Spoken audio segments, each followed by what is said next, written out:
The thing about human trafficking is it's not something like an epidemic with disease or, with other kinds of crime going out there where you can specifically pinpoint it and say, that's a trafficker.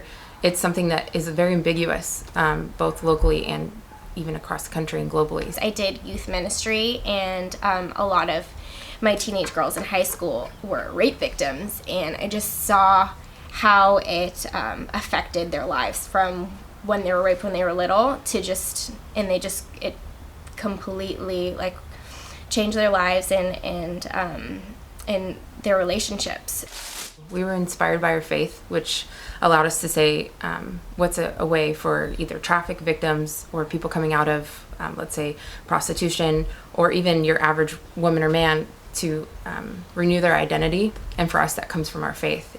Wonderfully Made and Freedom Fighter are probably our two most popular t-shirts. Freedom Fighter because we are fighting for freedom for all of those that are in slavery.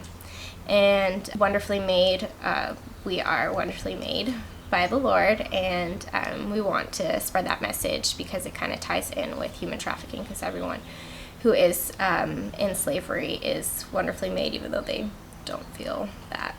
In order to give these victims an opportunity to have a trade, to be able to learn how to sew or make clothing, we eventually want to employ them.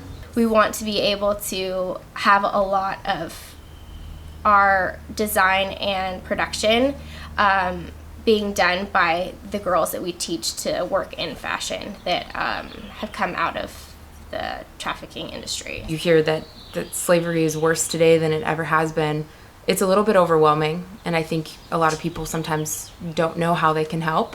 And so that's where we want to come in and just provide an opportunity that is obtainable.